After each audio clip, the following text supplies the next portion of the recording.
बहुत समय पहले की बात है। गंगा किनारे बसे एक छोटे से गांव में हरिहर नाम का युवक रहता था। गांव के लोग उसे आलसी हरिहर कहते थे, क्योंकि उसका पूरा दिन बस दो ही कामों में बीतता था, खाना और सोना।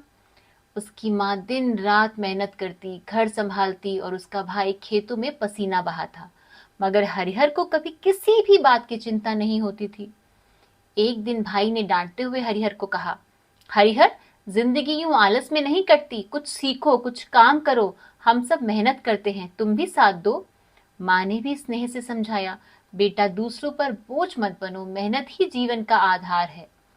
मगर हरिहर हरिहर को ये बातें सुनना अच्छा नहीं लगता। कहकर हरिहर घर से निकल गया। उसके मन में एक इच्छा थी, काश कोई ऐसा स्थान मिल जाए जहां बिना मेहनत किए, बिना कोई काम किए बस भोजन मिल जाए और आराम करने को मिले। भटकते भटकते वह एक सुंदर आश्रम में पहुंचा। वहां एक संत अपने शिष्यों के साथ भजन कीर्तन कर रहे थे। वातावरण इतना शांत और पवित्र था कि हरिहर को बहुत अच्छा लगा। वह संत के चरणों में गिर पड़ा और बोला, गुरुदेव, मैं बहुत आलसी हूँ, कोई भारी काम मुझसे नहीं होगा, पर फिर भी क्या मैं आपके इस आश्रम में रह सकता हूँ? संत मुस्काए और बोले, बेटा, यहाँ कोई बड़ा काम नहीं है, बस प्रभु राम का नाम लेना है और पूजा करनी है। हरिहर का तो जैसे चेहरा ही खिल उठा। उसने सोचा, वाह, यही तो चाहिए था, बिना मेहनत के बस पूजा और फिर भोजन। इस तरह हरिहर आश्रम में रहने लगा। उसकी दिनचर्या बस इतनी थी, सुबह थोड़ी पूजा की, फिर भोजन और फिर दिन भर आराम, दिन भर सोना। हरिहर बहुत खुश था। हरिहर बड़ी लगन से पूजा और अर्चना करता और फिर रसोई में जाकर स्वादिष्ट भोजन पाता। उसको यहाँ बहुत आनंद आ रहा था। कई दिन शांति से बीते। फिर एक दिन हरिहर जब पूजा अर्चना करने के बाद भोजन के लिए रसोई में गया तो देखा वहां कुछ नहीं बना था। हरिहर को तो जोरों की भूख लगी थी। हरिहर भूख से तड़प उठा। उसका पेट गुड़गुड़ाने लगा। वह भागा भागा संत के पास गया और बोला, गुरुदेव, आज भोजन क्यों नहीं बना है? मुझे बहुत भूख लगी है। गुरुजी ने कहा, आज सबका एकादशी का व्रत है हरिहर, इसीलिए आश्रम में किसी ने भोजन नहीं बनाया, क्योंकि सब व्रत पर हैं। यह सुनते ही हरिहर को चक्कर आने लगे। उसने कहा, गुरुजी, अगर मैंने यह एकादशी का व्रत रख लिया तो मैं कल का सूरज नहीं देख पाऊंगा। मैंने आज तक कभी व्रत नहीं रखा है, मैं कभी भूखा नहीं रहा हूँ और मुझे तो हर थोड़ी देर में भूख लग जाती है। मैं भोजन के बिना नहीं रह सकता। गुरुजी ने कहा, बेटा, आज सब व्रत रखते हैं, ठीक है, अगर तुम व्रत नहीं रख सकते तो कोई बात नहीं, परंतु तुम्हारे लिए भोजन कोई और नहीं बनाएगा। तुम्हें आज अपना भोजन स्वयं ही बनाना होगा। लेकिन याद रखना, पहले श्री राम को भोग लगाना, तभी भोजन पाना। हरिहर ने कहा, ठीक है गुरुजी। फिर वह रसोई में गया और सोचने लगा, आखिर ये भोजन बनाने की शुरुआत करूं कैसे, क्योंकि आज से पहले मैंने कभी भोजन बनाया ही नहीं है। तभी गुरुजी आए और उन्होंने कहा, हरिहर, तुम एक काम करो, तुम नदी के उस पार जाकर अपना भोजन बना लो। हरिहर ने कहा, ठीक है गुरुजी, और उसने रसोई से सारा सामान उठाया और नाव में बैठकर नदी के उस पार चला गया। गुरुजी ने उसे जाते हुए फिर कहा, ध्यान रखना हरिहर, जब भोजन बनाओ तो भोजन खाने से पहले प्रभु श्री राम को भोग अवश्य लगा देना, उनको भोजन अवश्य करा देना। हरिहर परेशान हो गया। उसने जीवन में कभी भोजन नहीं बनाया था, लेकिन भूख ने उसे मजबूर कर दिया था। जैसे तैसे आटा गूंथा, सब्जी काटी और रोटी बेलने की कोशिश की। आटा उसके हाथों से चिपक गया, रोटियां टेढ़ी मेढ़ी बनी, सब्जी भी आधी कच्ची रही। फिर भी उसने थाली सजा ली। थाली सजाकर उसने याद किया कि गुरुजी ने क्या कहा था। अब गुरुजी का कहा तो करना ही था। पहले श्री राम को भोग लगाना है, उन्हें खाना खिलाना है। हरिहर ने भोलेपन से पुकारा, हे प्रभु राम, आइए भोजन कर लीजिए, हे मेरे राम, आइए भोजन कर लीजिए। हरिहर ने बार बार प्रभु को पुकारा, हे प्रभु राम, आइए भोजन कर लीजिए, परंतु प्रभु नहीं आए। हरिहर भोला था, वो ये नहीं जानता था कि प्रभु सच में प्रकट थोड़ी होंगे भोजन करने के लिए। बहुत बार बुलाने पर भी जब प्रभु नहीं आए तो हरिहर ने कहा, मैं समझ गया आप क्यों नहीं आ रहे हैं। आज मेरे हाथों का रूखा सूखा भोजन है ना, कच्ची पक्की रोटी है, रोज की तरह पूरी पकवान नहीं है प्रभु। मैं आपको एक बात बता दूं, आज जो है ना यही है, वहां आश्रम में तो कुछ भी नहीं बना है। आज आपको यही भोजन स्वीकार करना पड़ेगा। जल्दी आ जाइए प्रभु, भूख से जान निकल रही है। शुरू में तो कुछ नहीं हुआ, लेकिन उसकी भोली पुकार और सच्ची भक्ति से श्री राम और माता सीता वास्तव में प्रकट हो गए।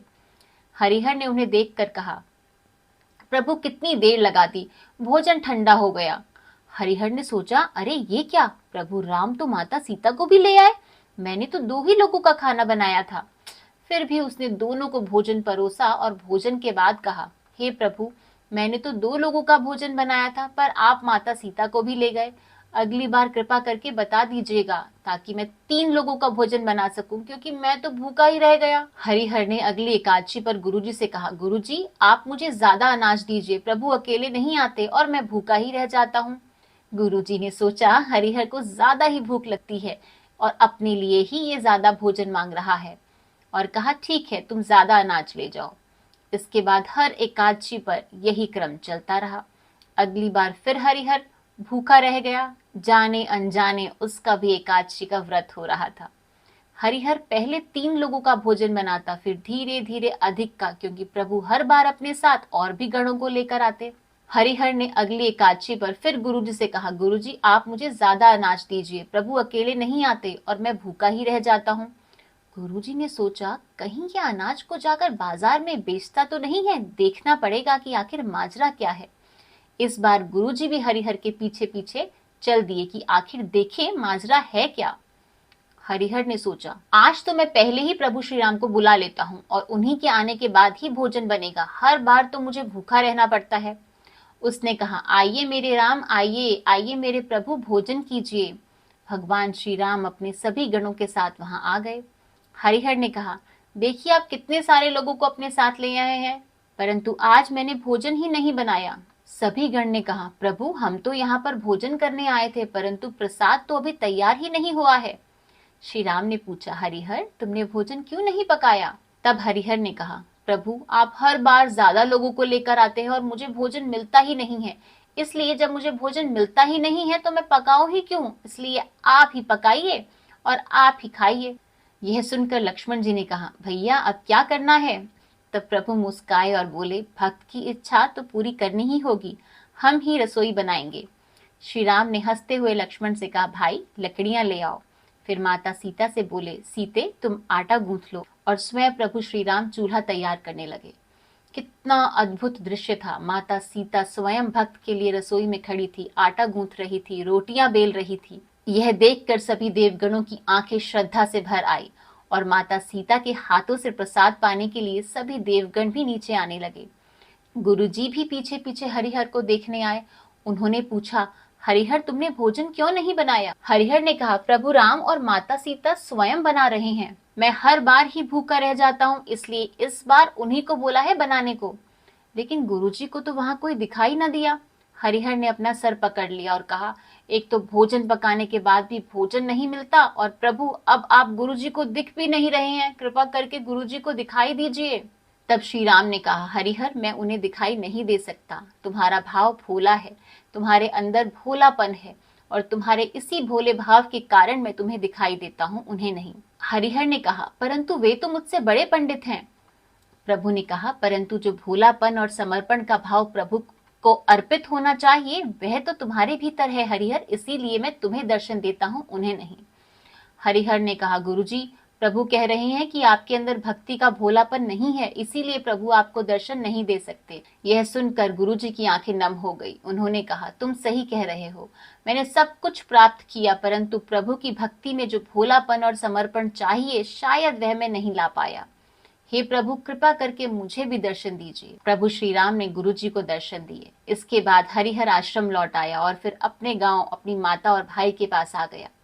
यह सुनकर कि श्री राम ने हरिहर को दर्शन दिए हैं, उसकी माता और भाई बहुत ज्यादा खुश हुए। अब हरिहर अपने भाई और माँ का सहयोग भी करने लगा और अपनी रसोई भी स्वयं बनाने लगा। उसके मन में यह विश्वास दृढ़ हो गया कि जब भी मैं अपने हाथ से कुछ बनाऊंगा, प्रभु श्री राम अवश्य मेरी रसोई में पधारेंगे। दोस्तों कहते हैं ना, प्रभु तो सिर्फ भाव के भूखे हैं, भाव का भूखा हूं मैं, भाव ही एक सार है, भाव से मुझको भजो तो भव से बेड़ा पार है। आज की वीडियो अगर आपको अच्छी लगी है और आपको इससे कुछ भी शिक्षा मिली है तो हमारी इस वीडियो को लाइक, शेयर एंड कमेंट जरूर कीजिएगा। और ऐसे ही और वीडियोस के लिए हमारे channel mystery and mind with Chitra को सब्सक्राइब करना मत भूलिएगा। आज की वीडियो देखने के लिए आपका बहुत बहुत धन्यवाद। राधे राधे, जय श्री कृष्ण।